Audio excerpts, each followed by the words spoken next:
Welcome to the Divorce Survival Guide podcast, where we have open and honest conversations about co-parenting, separation, divorce, and the hardest question of all, should you stay or should you go?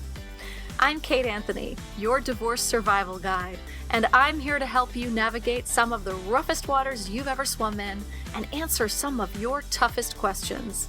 I've been to hell and back. And now it's my mission in life to help you get to the other side of this process with your sanity and your heart intact. Hey everyone, welcome back.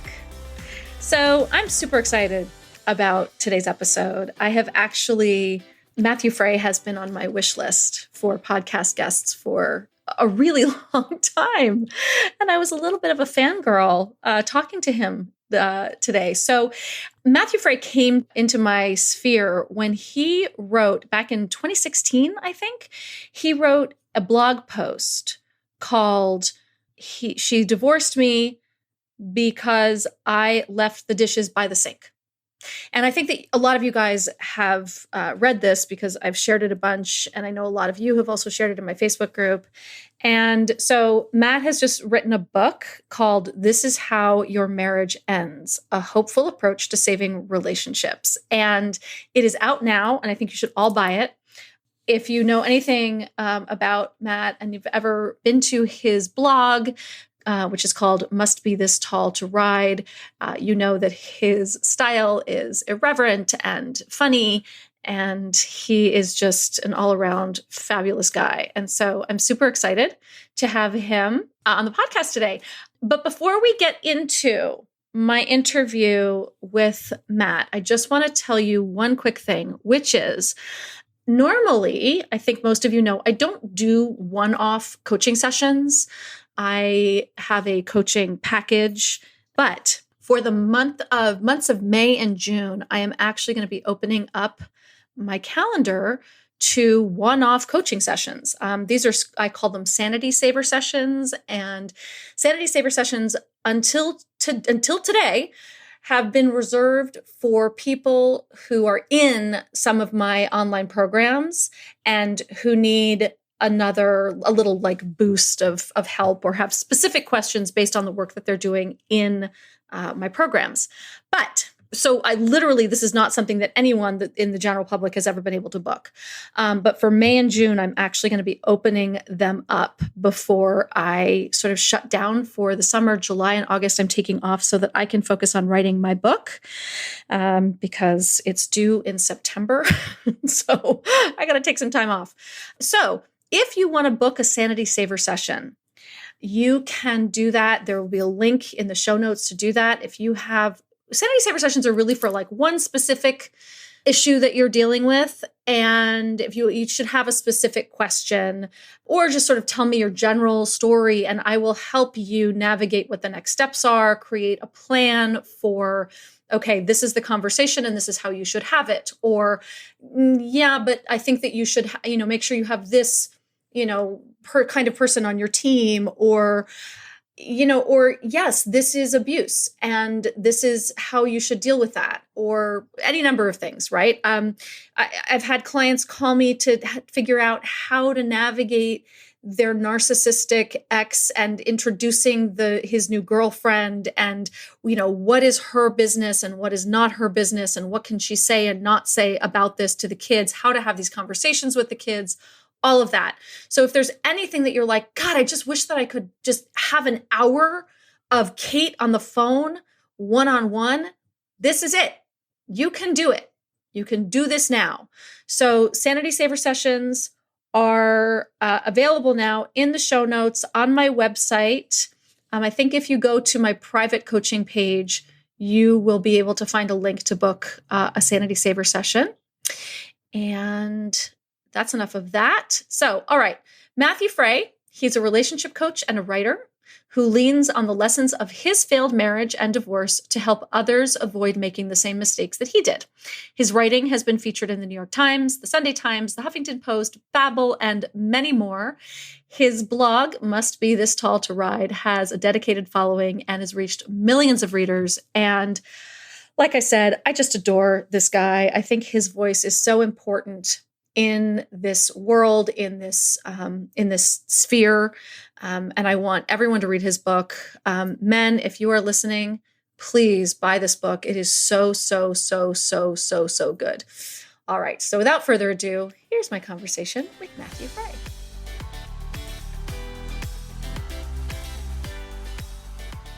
Matt, thank you so much for being here. I'm like, I'm having a little fangirl moment with you because I have loved your work for so many years. So I am so excited to have you on. Thank you for being here. Exceedingly flattering introduction. But thank you very much. I'm really happy to be here. I'm so grateful for your time.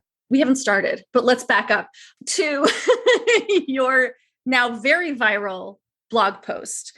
That's where this started, right? The title of the blog post was, "She divorced me because I put the dishes near the sink." What was it? Is that what's it called? It's "She divorced me because I left dishes by the sink." For people who have not read this, which I don't know how you follow me and have not read this, but for people who have not, what was the sort of main theme and assertion that you, or the thesis of this blog post? The way that I think about it today, I think it's even more refined than the way that I wrote it. I think that I see it more clearly today than in January 2016 when I wrote it. What I say now is it's an article that I think invites conversation about what is allowed to matter to somebody else. I think in relationships, there's a huge discrepancy between the different people's sort of values and or preferences and the things that affect them.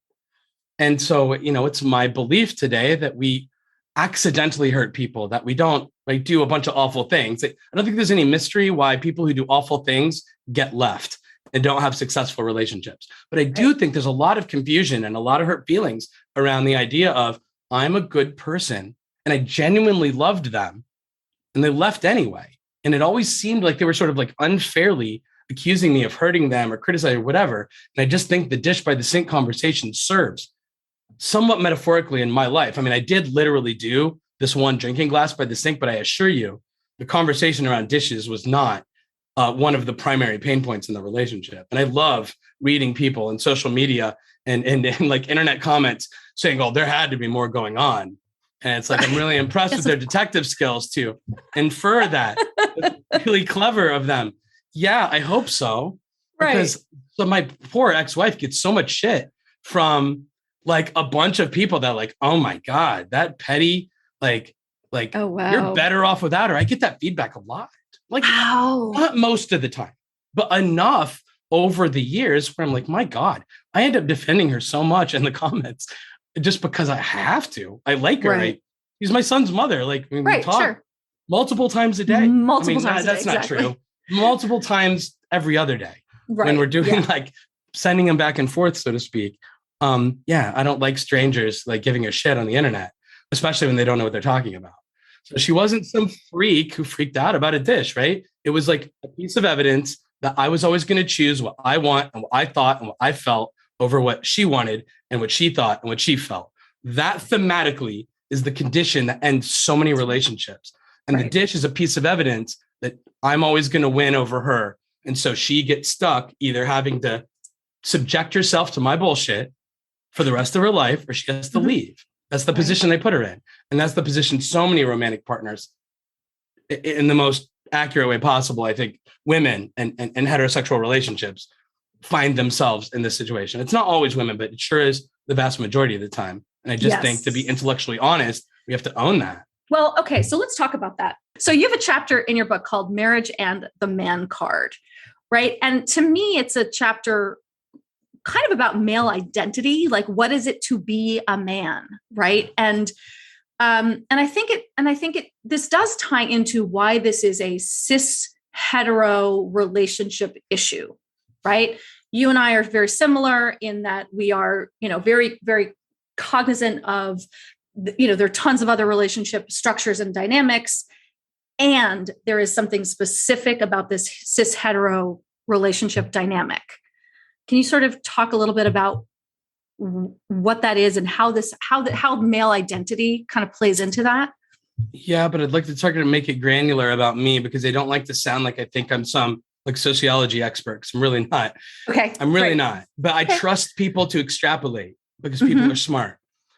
I grew up in a little town of 20,000 people in rural Ohio, and we were surrounded by rural. I don't know. It was a little town. It was a little city, right? Okay. I think that everybody from a major city would call it rural, certainly. It was an environment in which boys played football and wore blue instead of pink, and where you made homophobic slurs routinely as like an insult to other people, or the idea of like doing things like a girl being a bad thing, right? I mean, you've heard that before. Absolutely. Like, yeah, you're playing like a girl or you're acting like a girl. And that was so just all the time in my world. I didn't even know it was bad to do that. I didn't harbor any ill will toward anybody. Yeah. Not people of different skin color, not gay people, not women. And yet, because I'm a product of that environment, and I don't want to blame other people for my bullshit, but I didn't know how to notice how a failure to accommodate like other people's experiences and to really understand what like the lived experience of a woman might be in a similar situation that mine. For example, walking through a dimly lit parking garage can be a radically different experience for a single woman by herself versus a single, and I don't mean relationship wise, just solo, walking alone. Right. Yeah. And I think everybody listening gets that, right? Getting pulled over by a police officer for going 10 over, it can be a radically different experience for me than an African-American teenager, for example, or at least that's not true. I don't mean to say that. I mean, their fear factor could be radically different than mine, because I'm not worried about it at all. Right. I'm fine. I just I know I would put my hands on the steering wheel and I know everything's going to be fine. And not everybody has that luxury. And anyway, I had such a blindness to how people that weren't like me experience different things in this world different. And that trickled down, that snowballed to conversations around a dish by the sink. And so if like my wife doesn't like the dish by the sink, or she doesn't like the pair of jeans that I throw on this piece of furniture in our bedroom, just because it's like they weren't dirty enough. And so they weren't right. I didn't want to like put them back in the closet on the hanger. It's like, can I just put them? She just like was really frustrated about it. And she'd ask me, frankly, politely, and she'd offer me like a really simple solution. And she couldn't trust me to do it. She'd still walk up there sometimes, and I'd do it sometimes, but sometimes I wouldn't. And every time she walked up there and found the jeans, every time she walked in the kitchen and found the dish, it was a reminder, it was evidence that I would choose me over her. And yes, at the root of it, I think was this sort of like man-woman thing a little bit. I'll let you talk. I don't know. No, you do know. Right? But I think there might have been this sort of inherent disrespect. And I thought it was bullshit that you could feel hurt because of a dish or because of a pair of jeans. And I associated that with weakness. And I think maybe on some subconscious level with femininity, which isn't okay. I'm embarrassed saying that out loud, but that may very well have been a factor. Sure. Well, and I think it's also, like the other thing that men, I think, are conditioned by is that if you acknowledge your wife's or girlfriend's or whatever request, then you're whipped. Right. So then you're pussy whipped. And so, right. And so that's gotta go. That's gotta be a piece of that. Yeah. You're a simp. Right. Exactly. Yeah. Yeah. Oh, it's fascinating. Oh, I've been called those things in comments. Oh, wow. And I just think the nuance is so lost on these guys. I mean, I just don't think that that's true at all. And I also don't think, you go ahead and reframe this anytime you think I'm not saying it correctly, but I don't believe that in this heteronormative, cis-hetero relationship that our wives or girlfriends are trying to get us to be people who conform and do what they want. I don't think that at all. I don't think failing to do what our partners, quote unquote, want us to do all the time is the condition that ends relationships.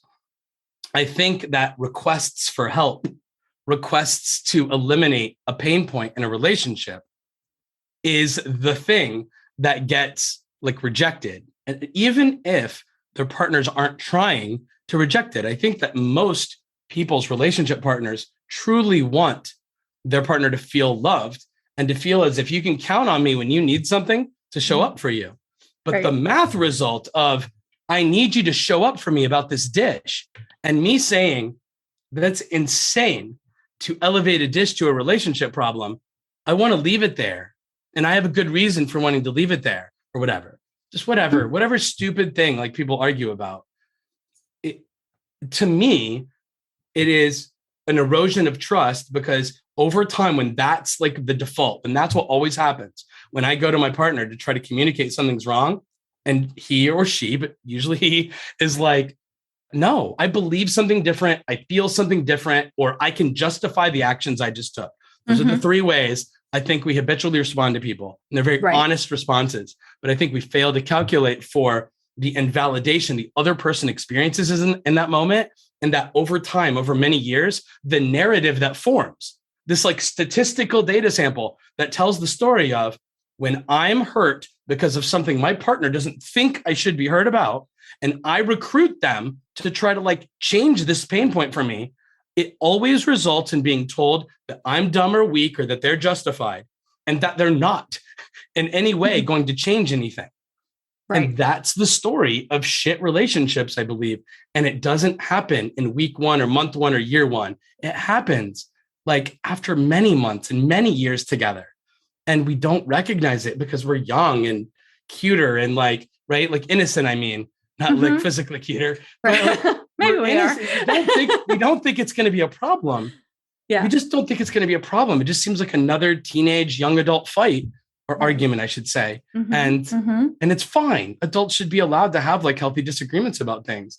And when you categorize something as healthy disagreement, when it's actually eroding trust that will destroy love and intimacy 5-10 years from now, it's a really dangerous miscalculation. And that's what I think people do. And I think absolutely men do this to women, I think, at a higher clip than any demo does it to any other demo. Yeah. And you have sort of coined this as the invalidation triple threat, right? Those three things. The three distinct ways we invalidate people when we disagree with them. And once again, it's like we challenge what they believe, their intellectual experience, or we challenge what they feel, their emotional experience. We think that they're overreacting, that they're responding unfairly to something that we don't think is that big of a deal, or we just simply defend ourselves. And once again, a loving human can do those three things.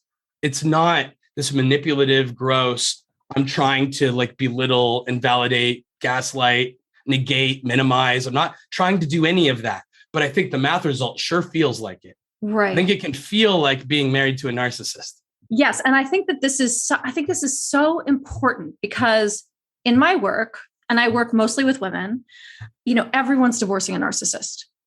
Everyone.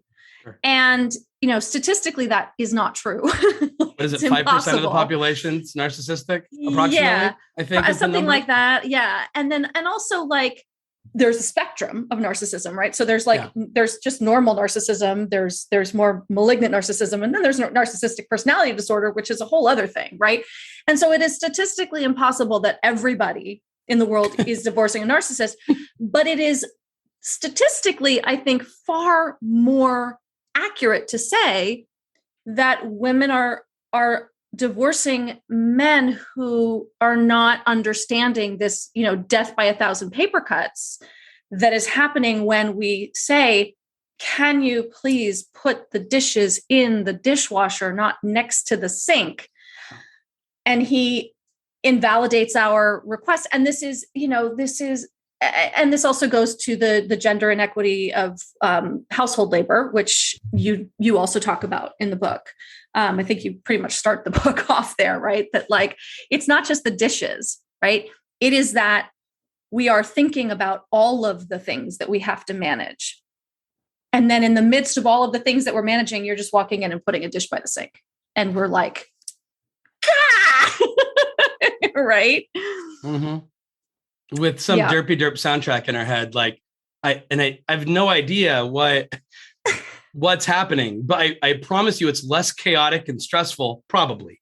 I don't want to speak for everybody, but in this like average, typical, so to speak, relationship, then the way I imagine visually, like the busy wife and mother of 2 or 3 kids, that's trying to carry all all of the responsibilities of the CEO of the household, so to speak, that she didn't want and didn't sign up for, but sort of got defaulted into, because if she doesn't manage it, it won't get managed. If she doesn't do it, it won't get done.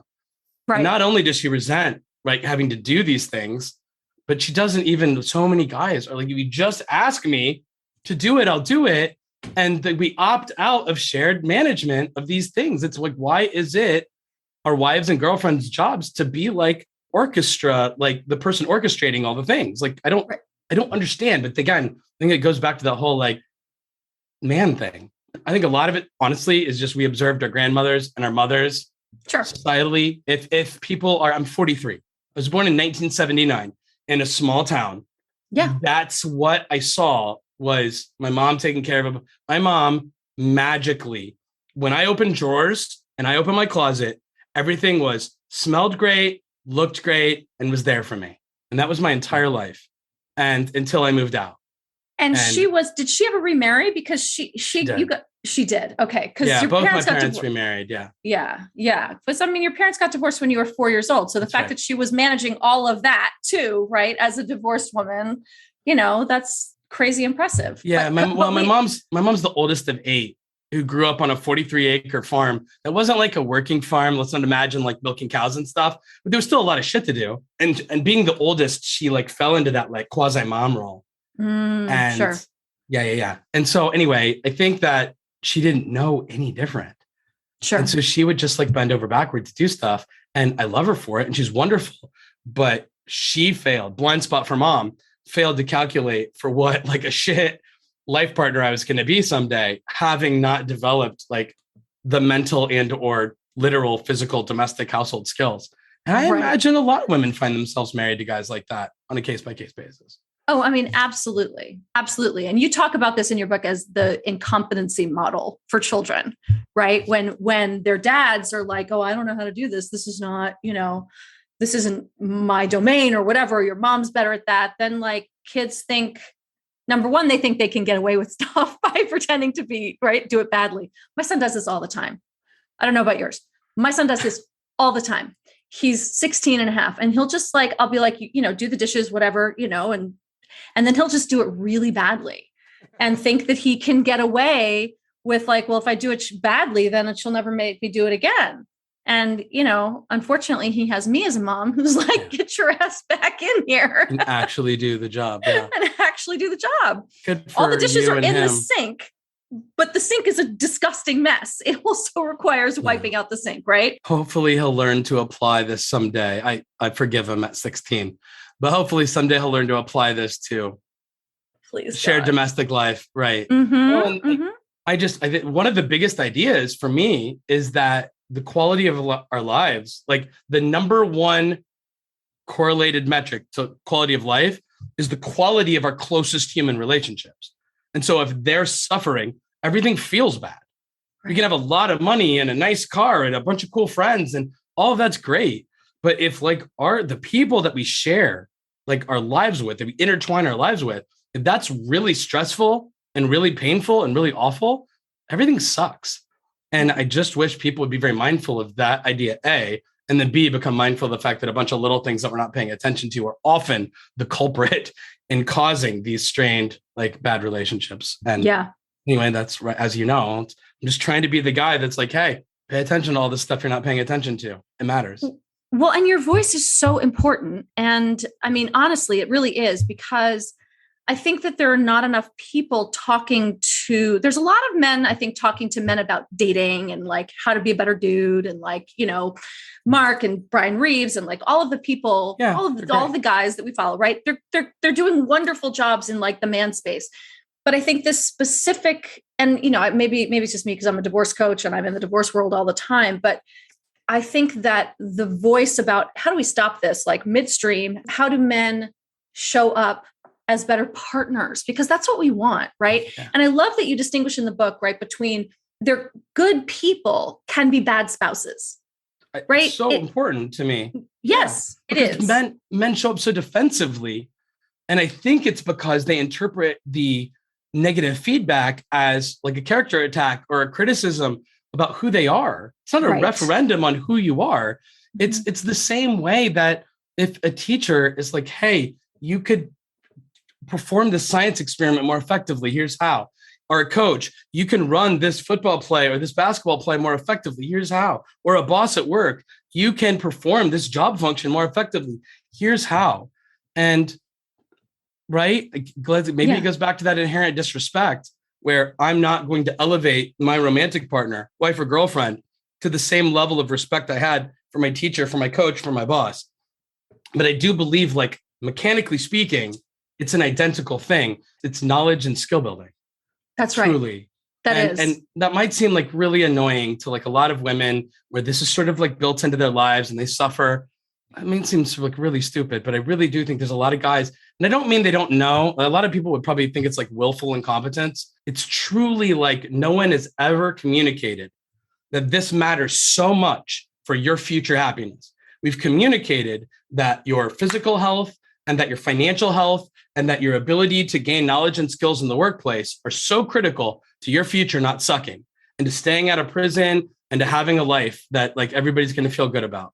Those values are implanted and instilled in us from like a really young age. But like, it doesn't seem like anybody says these relational skills will be extremely important for you to have a successful home life, which is imperative for all this other shit that we're talking about to actually matter. We don't. Yeah. And to me, that's got to be the end game. We've got to change that societal condition if this is ever to be different. And I don't pretend to know what that looks like, but I'd love to be like the tiniest part of it.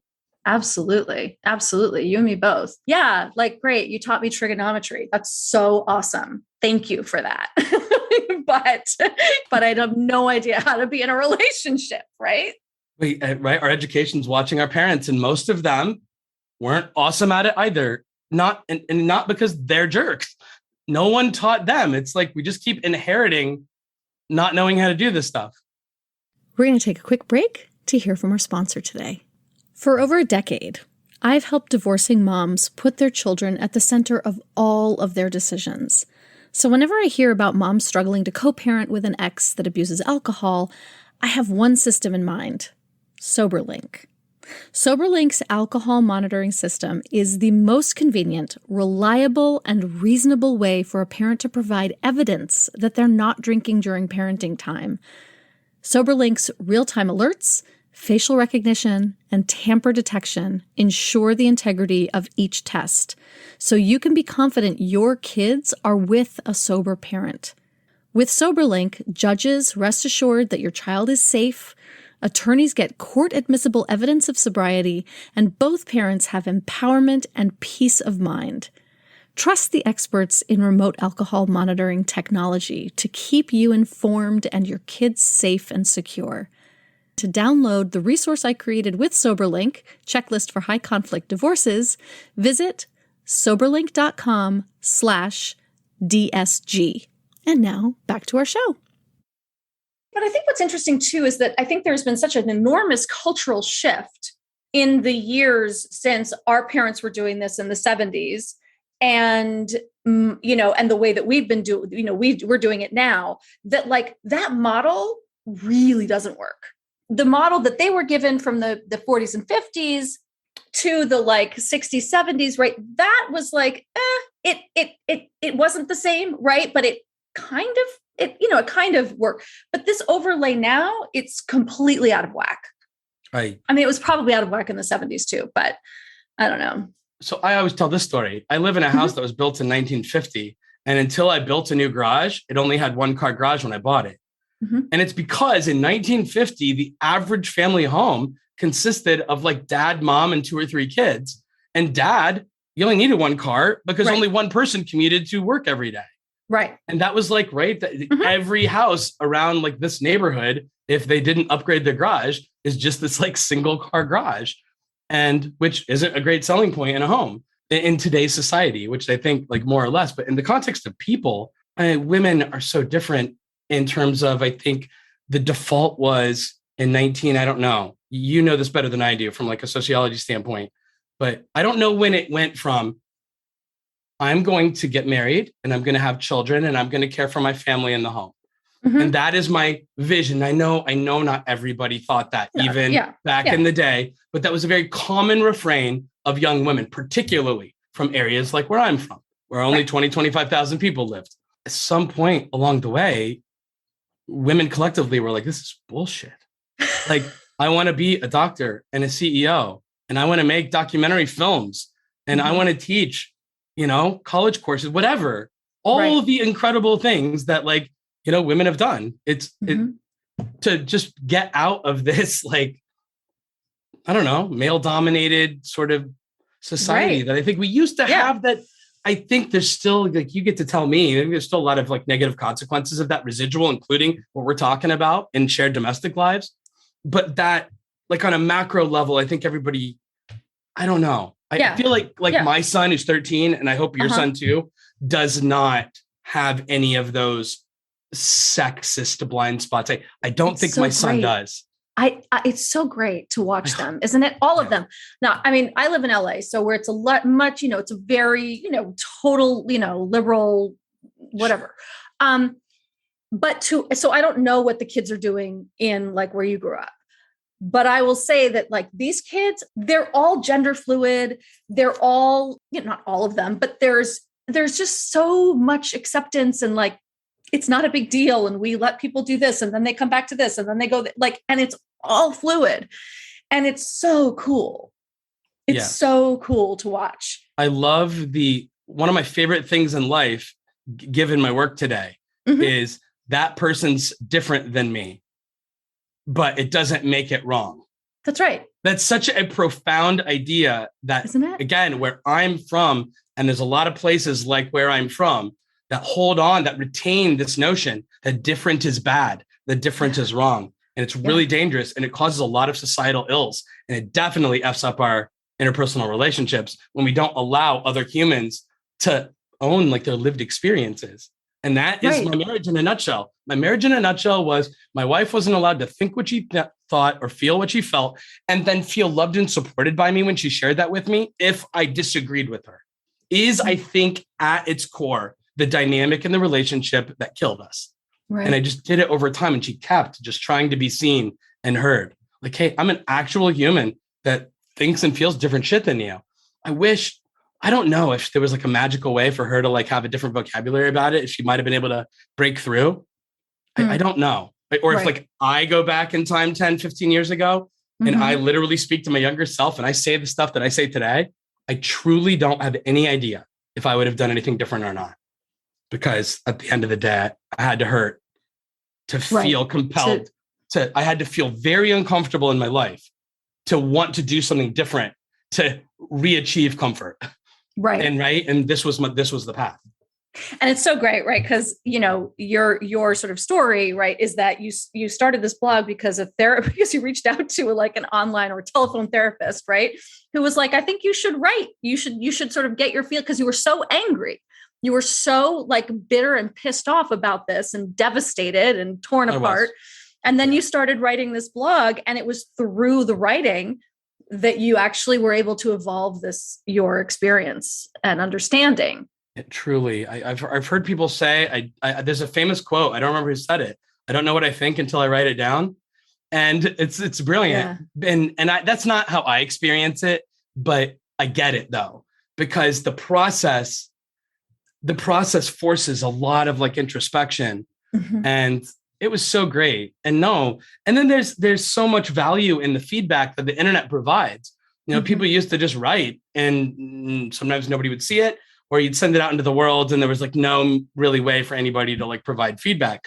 But with the internet, people were able to in real time say, hey, Matt, this feels a lot like my life.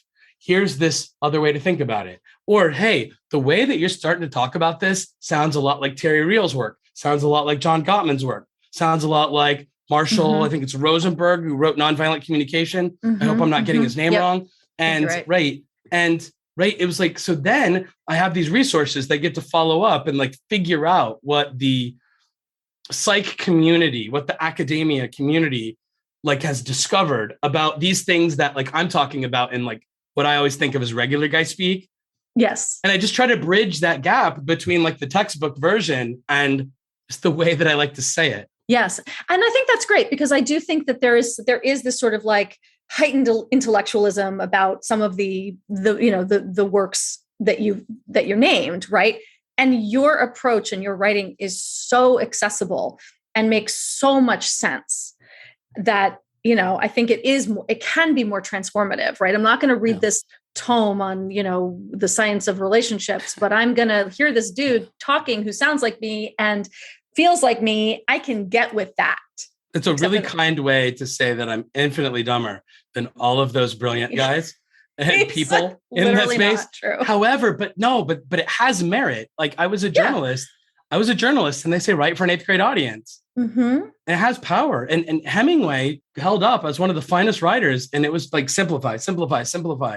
And like that's why he didn't string together a bunch of like crazy pseudo-intellectual flowery sentences. He just said it in the most efficient way possible. I definitely don't do that. I definitely bloviate on some level.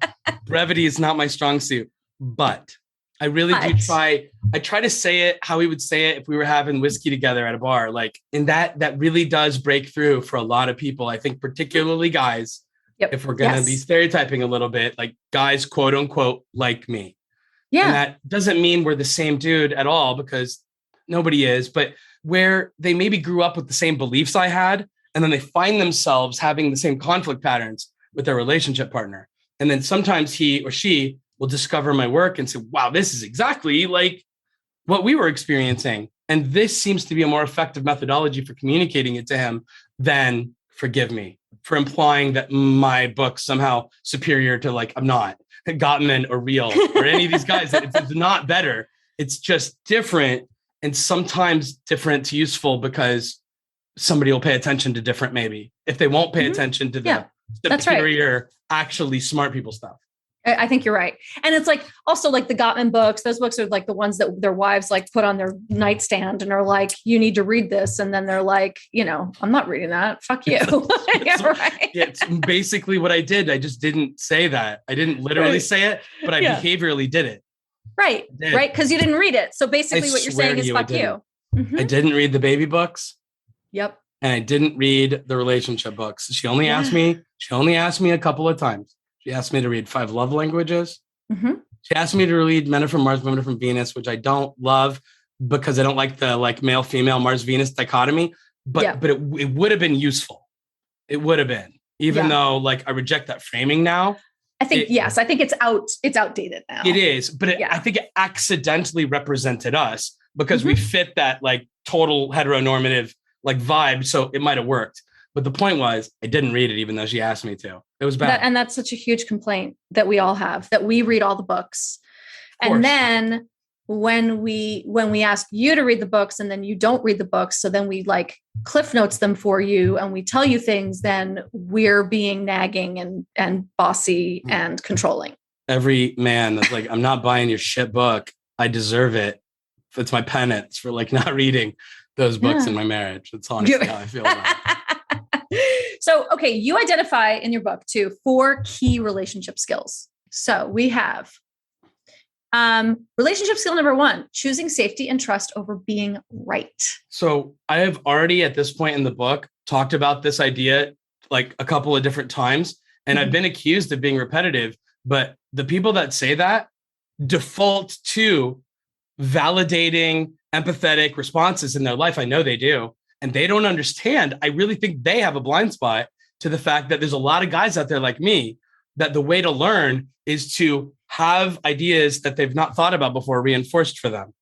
And so this is me being defensive, of course, but it needs to be said. And I also think there's a different way to think about it. We need to think about like the mechanics of what we're doing when we're invalidating people. Mm-hmm. And I just think if you can mentally choose, I want the quality of my relationship. I want how my wife feels about me to be increased and improved, and for us to move closer together after I say or do whatever I'm about to say or do. I think that idea serves us so well in a relationship. It usurps or like governs our decision-making. And I won't, if I'm being my best self, say and do things exactly like I always did, which resulted in disconnection and my wife being angry with me. Right. But it's just like, can you become mindfully aware of the math result of the way you speak and act and how that lands on someone else? So yes, I think that's like a really critical idea, to become super self-aware. and be responsive to how people are experiencing us. I never thought about stuff like that before. Right. It sounds ridiculous. No, and I think most people don't. Right. So I think it's very important. Okay. So relationship skill number 2, know your partner almost as well as you know yourself. And another borderline repeat thing, because I talk about in my coaching work, this habit of consideration. And I think it's so critical that we are constantly, all the time, as a default setting, mathematically calculating for how the people we love experience us, much in the way I just sort of alluded to. And in order to do that successfully, we have to know them. And I don't mean know them like familiar with them because we've been around each other for 20 years. I mean, I have to be able to predict with accuracy how you're going to feel when I leave that dish by the sink, when I leave the toilet seat up, when I leave the pair of jeans in the bedroom, or any number of things I might do or not do. If I truly am blind to how that will affect you, which is what I'm claiming in my marriage, by the way, and I swear I mean it. It's honest. I don't mean claiming like I might be lying about it. I mean, I really do claim ignorance. I didn't connect the dish by the sink with this like hurtful, like abandoning, I care about me more than you thing that happens to people. I have to know that. Right. Like I have to know that when I get my wife yellow gold instead of white gold, which she preferred, that even though I got her this nice thing, I might feel a little bad. That's right. And I haven't told that story very many times. I told it on like one podcast, I think, but I used to do that. Right. Because I thought white gold was stupid because white gold looks like silver. And I'm like, silver's a crappier precious metal than gold. I want people to know that you have like legitimate, like nice shit. And so I'd buy her like yellow gold things. And it's just me again. Letting people like own their experiences. I have no idea why my values always had to win. So anyway, that you have to know, you have to be able to predict with accuracy how, as life's happening around you, how events and yourself are impacting the people you love. And the only way to anticipate their needs so that safety and trust can exist is if we know them in a really nuanced way, in a way we know our hobbies and professions that we invest the most time, effort, and energy in. Whatever we have the most skill in life, can we apply that same process to knowing our relationship partner? So true and so good. Okay, relationship skill number 3, differentiating between character flaws and habits. I would like wives, girlfriends, whoever, romantic partners, to somebody's hurt and somebody's the person who did the thing that hurts. I want the person who's hurt to think of the reason they're hurt, not as the intentional actions of an abuser, unless it is, in which case I really would like people to love themselves and try hard to, in a healthy way, escape that situation.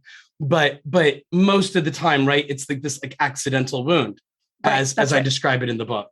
Right. And then the person who did it, I don't want them to think I'm a trash person. I hurt my wife. I guess I'm just a bad human being. Or even worse, I'm going to get really defensive because I know I'm not a bad person.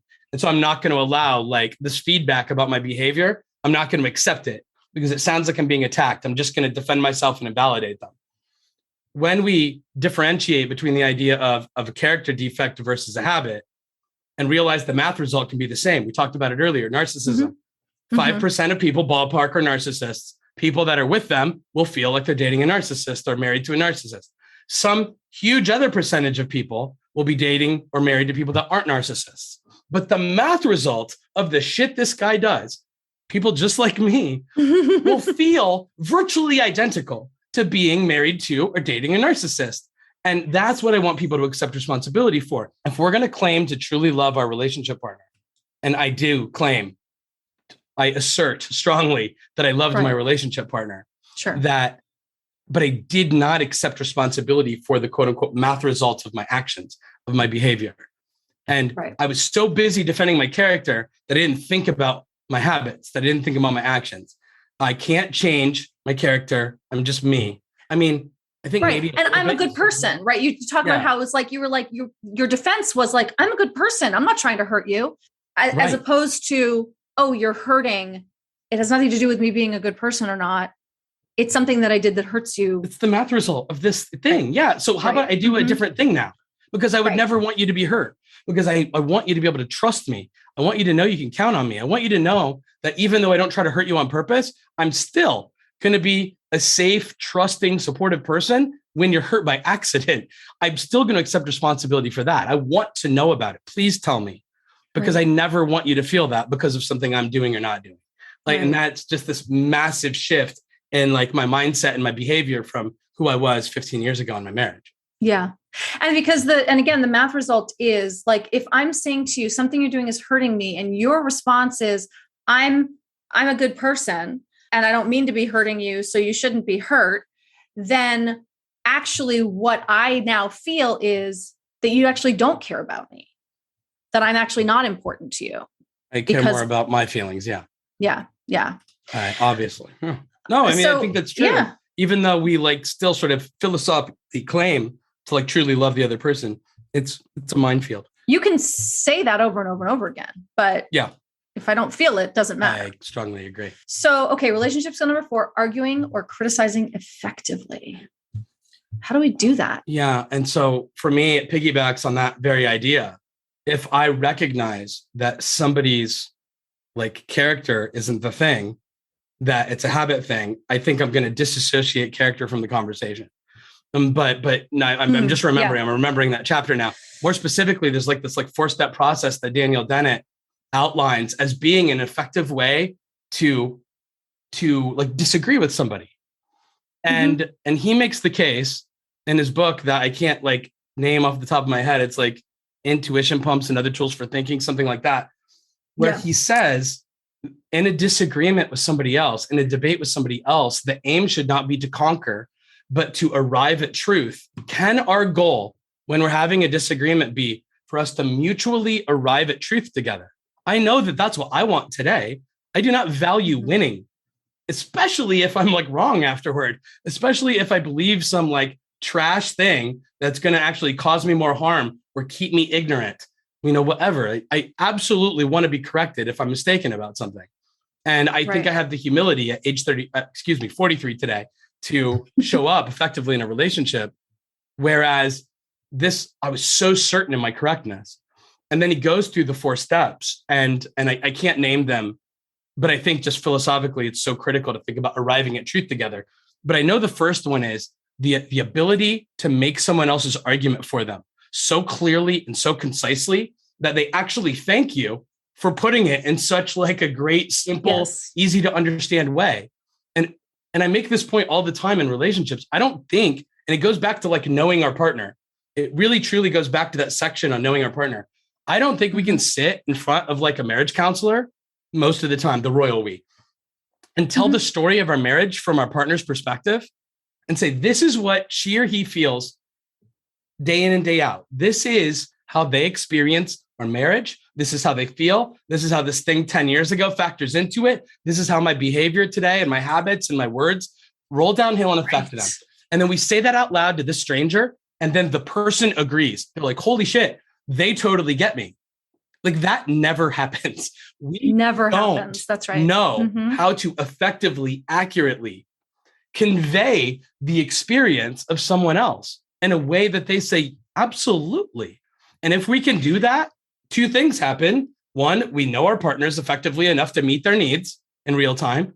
But 2, they can trust us because they know we're capable of doing that. Because even if we're really good people, if they can't trust us to even know what feels good or feels bad to them, how can they trust us to meet like needs in real time?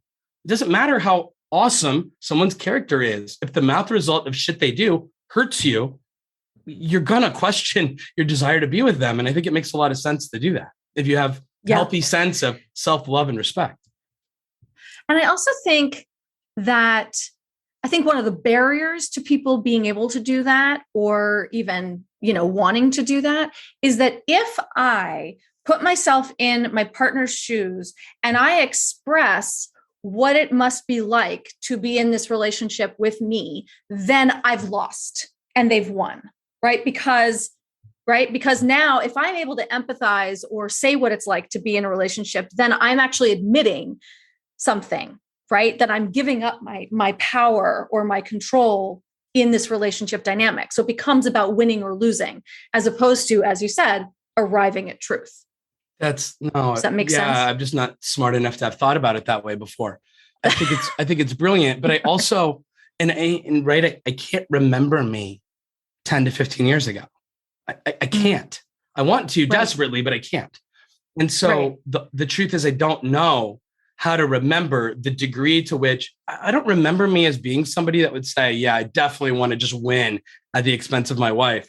Sure. I don't think it's conscious. Yeah. Okay. Thank you. Right. I don't think it's conscious. Yeah, no, it's not a conscious thing. Right. But I think it's a fear of letting go of my perspective because it's a loss of identity, or it's a loss of I think that shows feels like a competition. Religion and politics that shows up so strongly, right? Like the people that are clinging to their beliefs, which I'm not trying to begrudge, by the way. People are allowed to think all the things, but there's a real danger in different is bad. And that really goes back again to my upbringing from a socio-political way. Right. I brought all of that into my marriage. And we do, right? We bring ourselves and our histories and, all of that. That makes sense. And we have to be conscious of how that impacts our relationships and other people. If we want to have successful ones with trust, I absolutely think so. I try to say that I don't want this to be like some moral imperative, that I don't think people are obligated to do the things that I espouse in order to like be a decent person. I just want to caution people that I think if you're not mindful of these things, and if you don't practice healthy relationship habits, life's going to get really hard and unpleasant for you. And you get to decide for yourself the degree to which you value that. This answers your question. And this is the reason why so many women that I work with, or my followers in my Facebook group, and people are like, I finally told him I wanted a divorce and he was completely blindsided. And I've been telling him for like decades. And now he's like totally blindsided and now he'll do anything. Right. Yeah. And sorry, we literally have been telling him for years. I don't mean to laugh. It's not funny. It's not funny. All the suffering the wives underwent and the breakup of the families. And I feel really sorry for the guys because even though it sounds insane, totally insane. I mean, I lived it and it's awful. If they truly had similar sort of psychological and emotional experiences I did. I think most of them do. It was Matt. really awful. Do. Yeah. I always talk about this. Like, I want men, like I love men. I want them to have better experiences of their relationships. And I want them to have more connectivity and all of those things. Right. Yeah. And this is not anti-male, but like, oh my gosh, like this is so important to your happiness and to not being blindsided. Yeah. I believe it so strongly. And again, going back to, I think we raise our kids and boys, even in a more dangerous way, with the added notion of you've got to be tough. You can't appear weak. And that's even taught in terms of like attraction. And there might even be something there that like you understand on a level that I don't, where there's like some sort of competing ideas. I mean, I do think somebody that appears hypersensitive or weak or something like that might be less attractive than on some level. There's like there's like the raw primal dating sexual attraction. Then there's the, what is the thing that I crave in order to feel like secure in my life? And I do think that men get a lot of mixed messages about what that looks like. I mean, I really believe the truth lives in the middle. I don't think we need to be not to belittle in male chauvinistic terms. We don't need to be effeminate in order to, because I don't think there's anything wrong with femininity, right? I think it's like a spectrum. Right. And we need like bits of the so-called masculine and feminine in order to show up in a healthy way and be attractive in a relationship. That's right. That's absolutely right. Yeah. And I don't mean be like, whatever word is like in your head, person out there listening that thinks it's compromising masculinity or manhood or anything like that. I promise I'm not an advocate for any of that. I'm really not. But it's just the math result of the things you say and do have to equal safety and trust for your romantic partner. I don't care how attractive you are with your shirt off and how good you are in bed and how much money you have. It's going to go away. Like they're not going to want to be with you if the math results pain. And so that's right. You can be a very attractive human being and wildly successful academically or career-wise, but can we also develop skills designed to keep human beings connected and have the requisite amount of trust so that people aren't spending like such a high percentage of their life anxious about what their partner thinks and feels about them when we're not together. And I don't know, we waste so much time, right? Feeling bad because of a bunch of shit that amounts to a misunderstanding. And I think it's really tragic. It is tragic. It is. Okay, Matt. So your book, This Is How Your Marriage Ends, A Hopeful Approach to Saving Relationships. It's out now, right? It certainly is. It is out now and it's available in all the places. All the places in North America and the United Kingdom. It comes out in Australia in June. And then we have it in, I don't know how many of your listeners are in Germany, Italy, or the Netherlands, but it's being translated into those 3 languages, which is cool, which is really flattering and exciting. It's awesome. Yeah. I love it. Matt, it was such a pleasure to have you on. I love this conversation. I love the work you're doing. I think it's so important. And I just, thank you for being here. And thank you for having me. I hope that this isn't the last time. Hell no. Let's do it again. Thanks for tuning in to another episode of the Divorce Survival Guide podcast. If you like what you hear, head on over to Apple Podcasts or wherever you listen in and leave me a review. And don't forget to follow me on Instagram at the Divorce Survival Guide. I'll see you next time. And until then, remember, you, my love, deserve to be happy.